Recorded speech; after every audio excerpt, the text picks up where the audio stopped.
Que não sejamos loucos, como disse Provérbios, de desprezar a palavra do Senhor, e, portanto, que seja o Espírito de Deus que nos conduza hoje e sempre. Amém.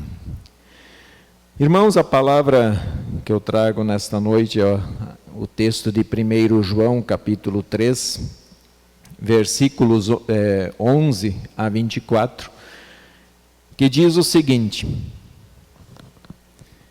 porque a mensagem que ouvistes desde o princípio é esta, que nos amemos uns aos outros, não segundo Caim, que era do maligno e assassinou a seu irmão. E por que o assassinou? Porque as suas obras eram más, e as de seu irmão justas.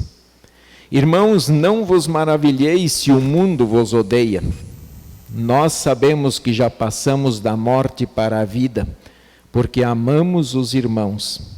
Aquele que não ama, permanece na morte. Todo aquele que odeia seu irmão é assassino. Ora, vós sabeis que todo assassino não tem a vida eterna permanente em si. Nisto conhecemos o amor, que Cristo deu a sua vida por nós, e devemos dar nossa vida pelos irmãos. Ora, aquele que possuir recursos deste mundo e vir a seu irmão padecer necessidade e fechar-lhe o seu coração, como pode permanecer nele o amor de Deus? Filhinhos, não amemos de palavras, nem de língua, mas de fato e de verdade.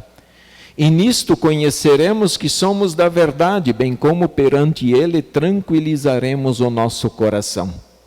Pois se o nosso coração nos acusar, certamente Deus é maior do que o nosso coração e conhece todas as coisas. Amado, se o coração não nos acusar, temos confiança diante de Deus. E aquilo que pedimos dele recebemos, porque guardamos os seus mandamentos e fazemos diante dele o que lhe é agradável. Ora, o seu mandamento é este, que creiamos em o nome do seu Filho Jesus Cristo e nos amemos uns aos outros segundo o mandamento que nos ordenou. E aquele que guarda os seus mandamentos permanece em Deus e Deus nele. E nisto conhecemos que ele permanece em nós pelo Espírito que nos deu. Desse texto temos como base a mensagem, o tema: já passamos da morte para a vida. E o ponto-chave desse texto, o centro desse texto, que todos os outros assuntos que podem ser abordados estão ligados nele, são os versículos 14 e 15 que diz: nós sabemos que já passamos da morte para a vida porque amamos os irmãos. Todo aquele que odeia seu irmão é assassino. O pastor Leopoldo Heimann, já falecido, ele escreveu lá naquele devocionário Segue-me, o seguinte texto lá. Falando deste versículo: a ponte era alta, velha, estreita e perigosa. Como passar? O peregrino lembrou-se de, em oração, implorar a proteção de Deus. E enquanto orava, lembrou-se que o diabo poderia não gostar da sua oração a Deus. Ficou num dilema: como invocar um sem ofender o outro? Após longa meditação, encontrou a fórmula. Com a mochila sobre os ombros, subiu a ponte e, enquanto caminhava, dizia: Deus é bom, mas o diabo não é mau. Deus é bom, mas o diabo não é mau. É um conto, ele escreve, mas poderia ser história real, porque é assim que pensam e agem muitos homens de hoje. O homem de hoje quer servir a dois senhores ao mesmo tempo. O homem de hoje quer identificar e conciliar o diabo e Deus. O homem quer conciliar Caim e Abel. O homem quer conciliar mundanismo e cristianismo, mentira e verdade, ódio e amor. Esse texto ele trata de dois sentimentos muito comuns entre os seres humanos e podemos dizer que a gente vive isso. E temos que nos vigiar constantemente. Esses sentimentos, amor e ódio. Estamos falando de dois lados. Eles não podem estar juntos. Por exemplo, se você ama, você não odeia. Se você odeia, você não ama.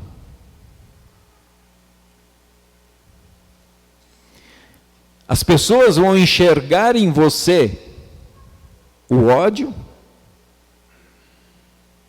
ou o amor. As duas coisas vocês não conseguem visualizar dali.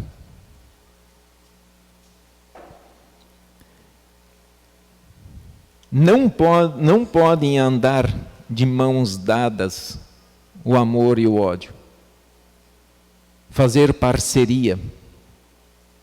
Eles não se abraçam. Não podem sentar-se na mesma mesa. Não fazem acordos. Ou dizer que estão adorando o mesmo Deus. O amor ama um Deus, o ódio ama outro Deus. Então lembramos das palavras de 2 Coríntios capítulo 6, que dizem assim: não vos ponhais em julgo desigual com os incrédulos. Porquanto, que sociedade pode haver entre a justiça e a iniquidade? Quer dizer, que parceria, que sociedade eles podem montar juntos? A justiça e a iniquidade. Ou que comunhão da luz com as trevas? Que harmonia pode existir entre Cristo e o maligno? É possível ter harmonia entre os dois? Ou que união do crente com o incrédulo? Que ligação há entre o santuário de Deus e os ídolos? Porque nós somos santuário do Deus vivente. Como Ele próprio disse: habitarei e andarei entre eles, serei o seu Deus e eles serão o meu povo. Um pertence à luz, o outro às trevas. Um procede do céu, o outro procede das trevas e pertence a Satanás. Não há negócio entre eles. Deus promete punir aqueles que querem confundir as coisas, dizendo assim: ai dos que ao mal chamam de bem, e o bem de mal, que fazem da escuridão luz, e da luz escuridão. Põe o amargo por doce e o doce por amargo.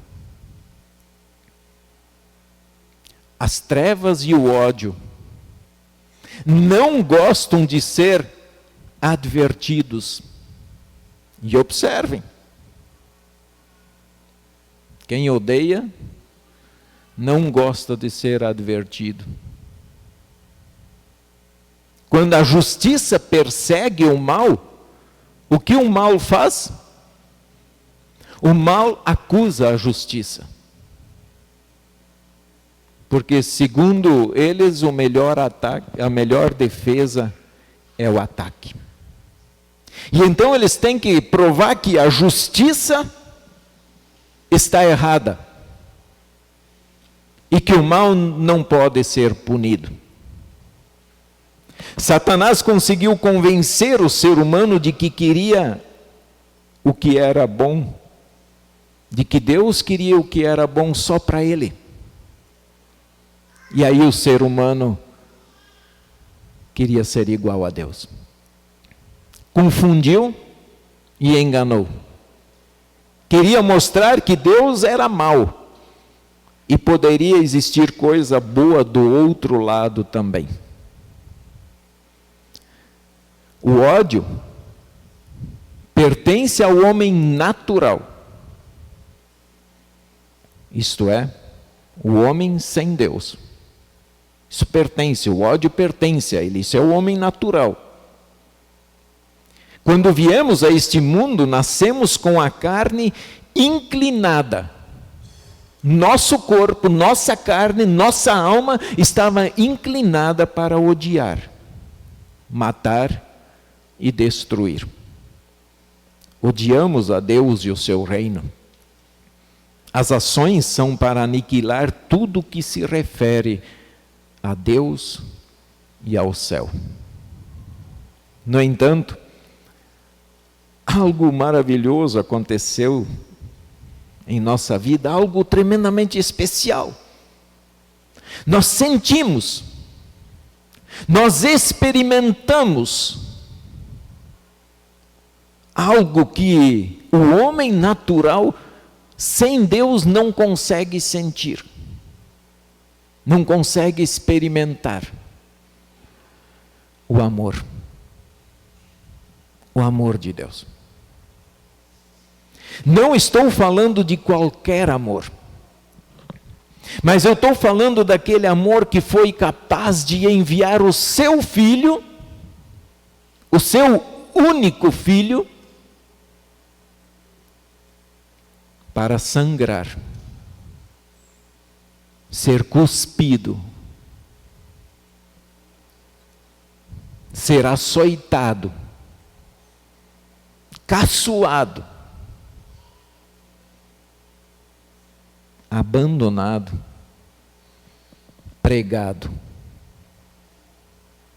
e morto naquela cruz. Este é o amor verdadeiro. É o amor que se entrega. É o amor que se dá. E Jesus deu o seu amor não somente a nós, mas ao Pai. Porque enquanto ele estava cumprindo a sua missão, ele estava mostrando que ele era fiel ao seu Pai. E ele amava o Pai. E ele queria estar junto com o Pai. E depois, quando ele olha para nós, ele nos ama de uma maneira especial a ponto de entregar a sua vida por nós. Como nascemos novamente, e não nascemos por nós, sozinhos, pela nossa força, pela nossa capacidade, mas nascemos pela água e pelo Espírito, recebemos o amor verdadeiro em nosso coração. Como está escrito em Romanos 5:5, porque o amor de Deus é derramado em nosso coração pelo Espírito Santo, que nos foi dado. O nosso coração ficou inundado, ficou preenchido com o amor verdadeiro derramado pelo Espírito de Deus no meu coração e no seu coração. O nosso coração se alegrou, encontrou vida, encontrou a paz. encontrou o amor. Um coração capaz agora de sentir esse amor. O nosso coração então ficou leve, ficou tranquilo, ficou em paz com o seu Criador, pela obra dele. Por ter experimentado algo que somente pode vir de um outro coração que nos criou com amor. Deus nos criou por amor. Deus nos mantém por amor. Deus morreu por amor. E quer nos dar uma vida completa por amor.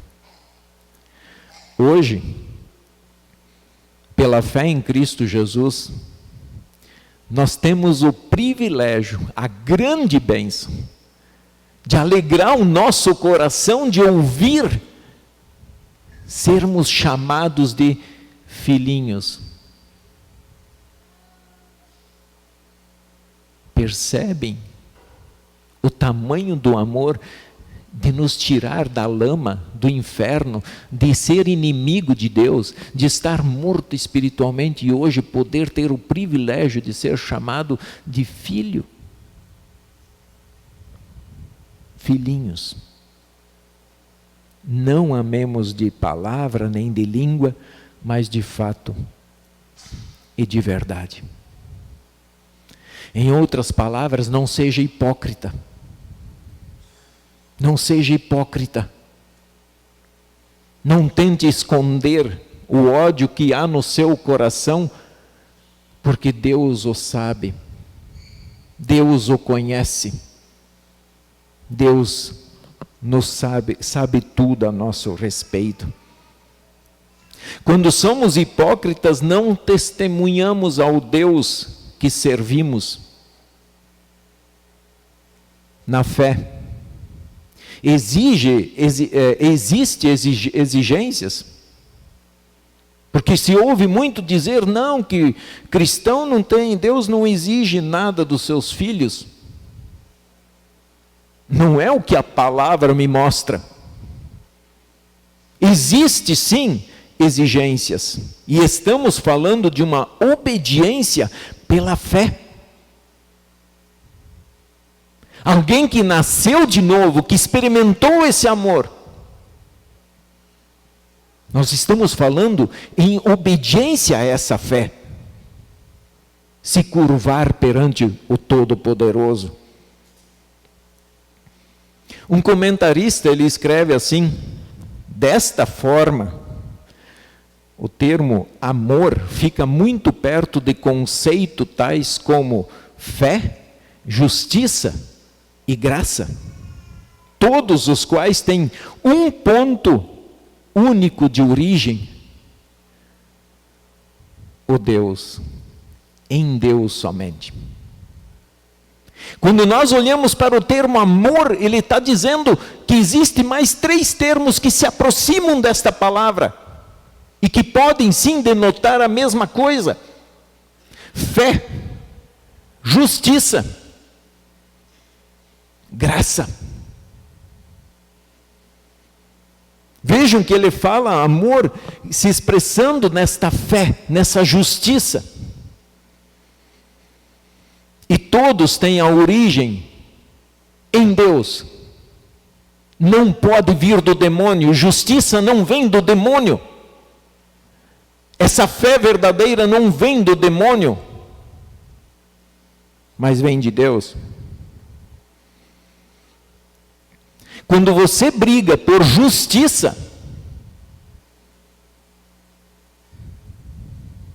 isso demonstra que há amor verdadeiro.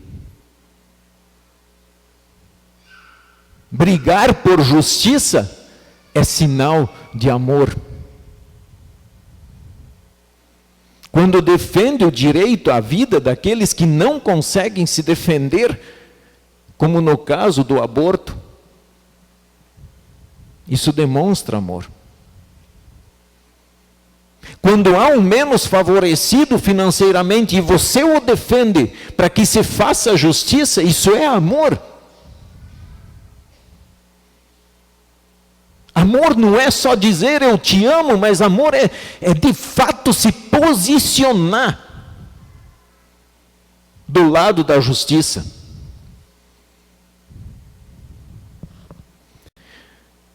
E ele escreve mais. Essa exigência indica o sofrimento que o amor tem que enfrentar. Não se pode ser bem-sucedido neste mundo a não ser pelo caminho do sofrimento. Se o amor custou a Deus o que ele era mais caro, e mesmo certamente se aplicará, o mesmo se aplicará ao seu discípulo. E a gente vê que essas palavras estão tão casadas com as palavras de Jesus, quando ele disse assim: se eles fazem o que fazem com o filho do dono, o que não farão com os seus servos? O caminho do amor é caminho de sacrifício, de sofrimento. E isso se engloba em todos os setores da nossa vida.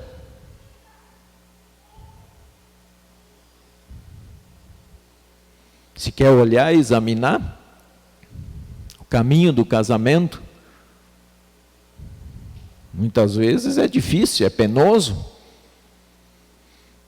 Mas em primeiro lugar, por amor a Deus, eu vou me submeter ao que Ele nos ordena.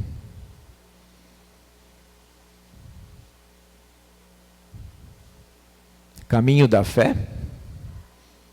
Caminho da fé é caminho de sofrimento. Deus não somente exige do ser humano que lhe ofereça o melhor, porém, primeiro vejam que Ele ofertou o melhor para a humanidade, Ele deu o seu Filho. Você que é pai aqui, você daria o seu filho hoje para morrer por um marginal? Você teria coragem de dizer, tira ele da câmara aí de gás, ou tira ele da cadeira elétrica, senta o meu filho aqui. Você faria isso por um bandido? Por um estuprador?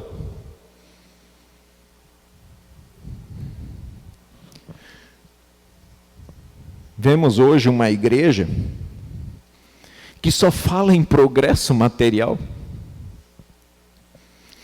Uma tal de teologia da prosperidade, que tem muitos que estão nessa linha. Que Deus não pode permitir sofrimento. Mas que Bíblia nós estamos lendo? Que palavra de Deus nós estamos lendo? Que Deus é obrigado a fazer as coisas como queremos?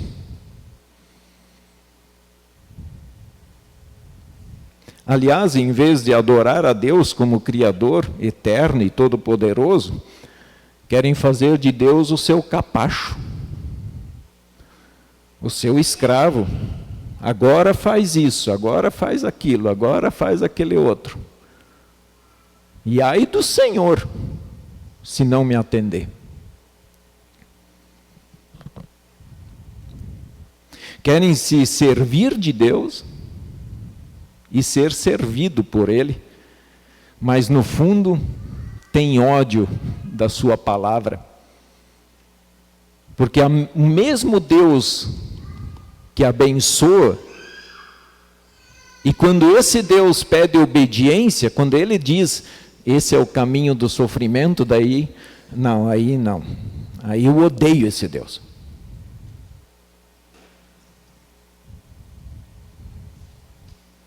Se amassem a Deus, guardariam a sua palavra de fato e de verdade.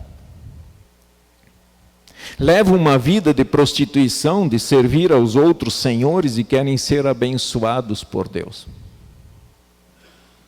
Facilmente justificam seus pecados com desculpas colocadas em sua mente. Desculpas colocadas, pecados não têm desculpa. A melhor coisa é bater no peito, que nem aquele pecador, e dizer: Senhor, sê propício a mim, pecador. Frases que encantam os olhos, mas afastam o coração de Deus. Os cristãos estão querendo sentar-se à mesa com o mundo. A igreja está preocupada demais em agradar o mundo. Esquecem que um filho da luz não faz parceria com as obras das trevas. É como se tivéssemos uma mesa e tivéssemos colocado 2 cadeiras. Então o cristão senta em uma delas,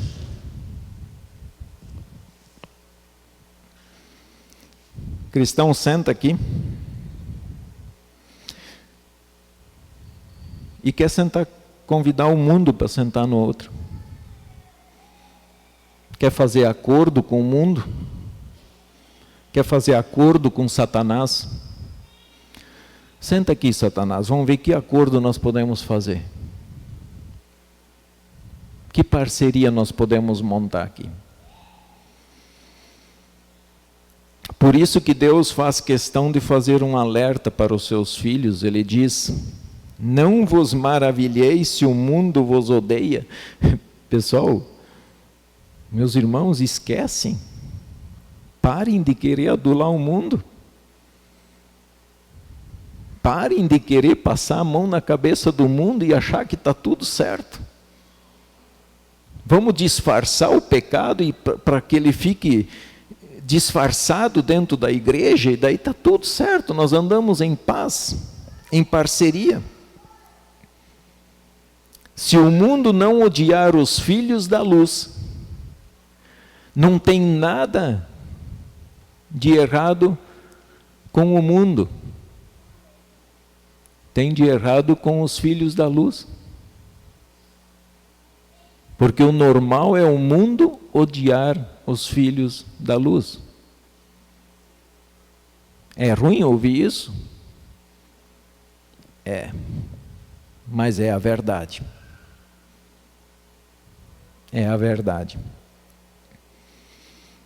Porém, há uma mudança que nós cristãos, que há nos cristãos, é muito maior e muito mais forte do que o ódio. Tem algo muito mais forte do que o ódio do mundo pelos cristãos. E está ali escrito no texto. Já passamos da morte para a vida. Vocês sabem o que isso significa? Você sente, se você se sente na luz, você se sente na vida, a morte ficou para trás. Nós já passamos. Porque nós estamos em Cristo. E estas frases que fazem os cristãos vencer o mundo, já passamos da morte para a vida porque amamos os irmãos. Um dos sinais de que passamos da morte para a vida é porque amamos os irmãos. Nisto conhecemos o amor que Cristo deu a sua vida por nós e devemos dar nossa vida pelos irmãos. Vocês acham que dar a vida é... Eu vi um comentarista escrever que não significa você morrer pelo outro. É sim. É dar a vida. É morrer. Não vem com frase querendo enfeitar para que não seja aquilo, é isso. É morrer pelo outro. O amor se transforma em ação. O texto diz: ora, aquele que possui recursos deste mundo e vir a seu irmão padecer necessidade e fechar-lhe o seu coração, como pode permanecer nele o amor de Deus? Se a gente vê as pessoas ao nosso lado tendo necessidade, e nós fechamos o coração, mesmo podendo ajudar. Isso é amor em ação. Mas isso é só um exemplo.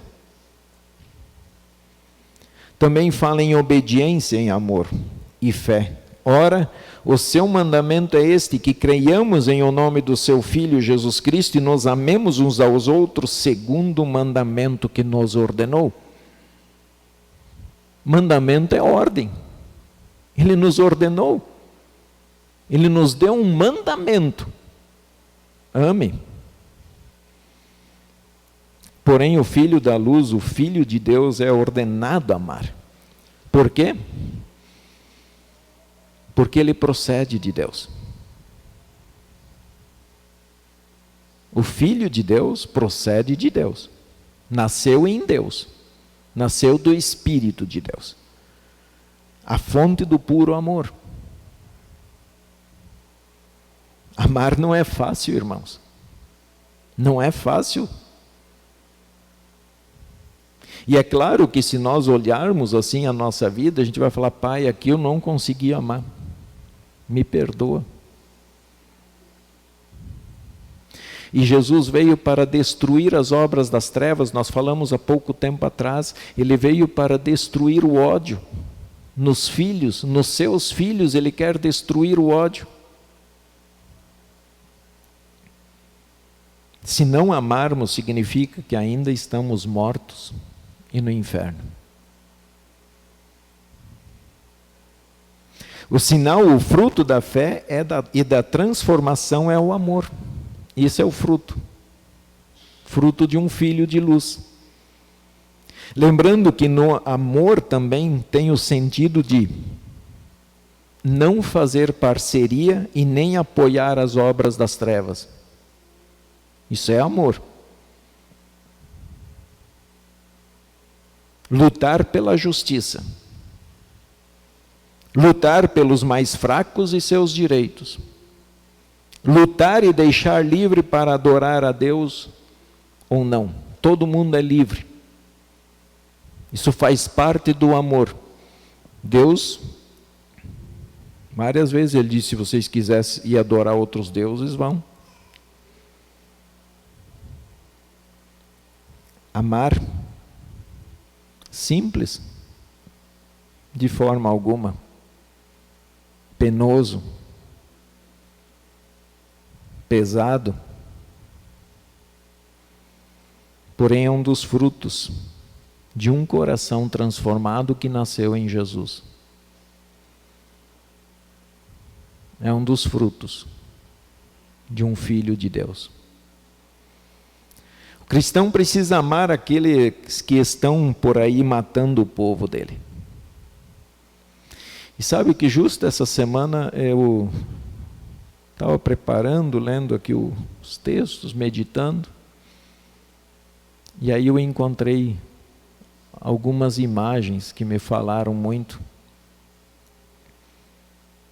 E só para poder levantar daqui, quando você sentar à mesa, convide o bom pastor para sentar na outra cadeira e ouça, escute o que ele tem para te dizer, mas escute ele. Convide o bom pastor. Com ele, você sempre vai bem. E amar aqueles que nos perseguem não é fácil. E eu encontrei essas imagens. São cristãos perseguidos falando do amor. E isso é real. Um deles diz: o perdão é minha resposta ao ódio. Porque o Calvário foi a resposta de Deus para mim. Enquanto os outros querem cortar a cabeça, eles querem amar.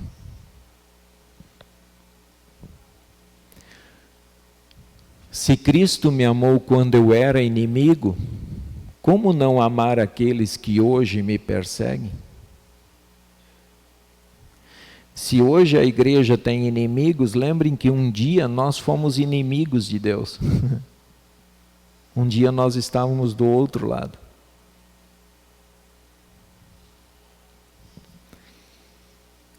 Eles tiraram tudo de mim, menos o meu Salvador, e por isso ainda posso amá-los. Essa frase é profunda.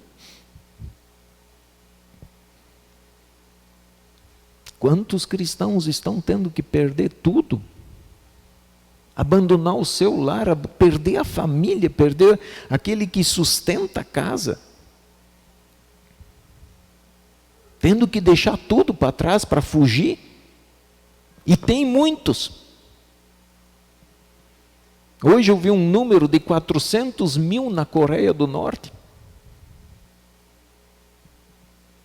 Eles tiraram tudo menos o meu Salvador.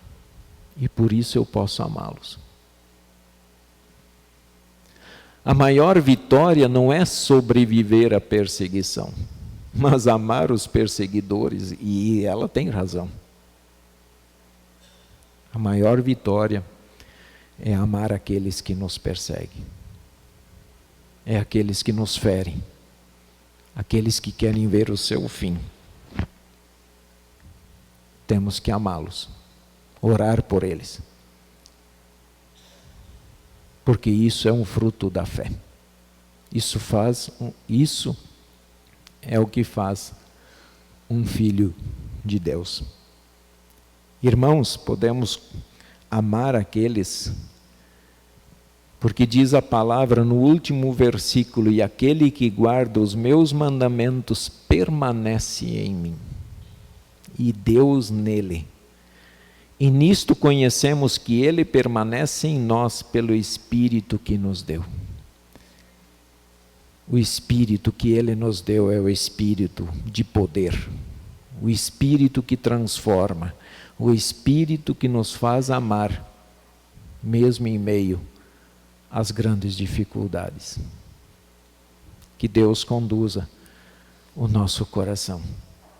Que Ele perdoe as nossas fraquezas no amor, mas que Ele também nos dê o seu Espírito, e depois, quando nós tivermos a oportunidade de ir à ceia, receber aquele que se doou lá no alto daquela cruz. Eu estou recebendo o corpo e o sangue do próprio Senhor e Salvador. Que esse sacramento me faça lembrar que foi por mim, foi por vocês. Que Deus nos guarde nesse amor, nessa fé, com o seu Espírito. Amém.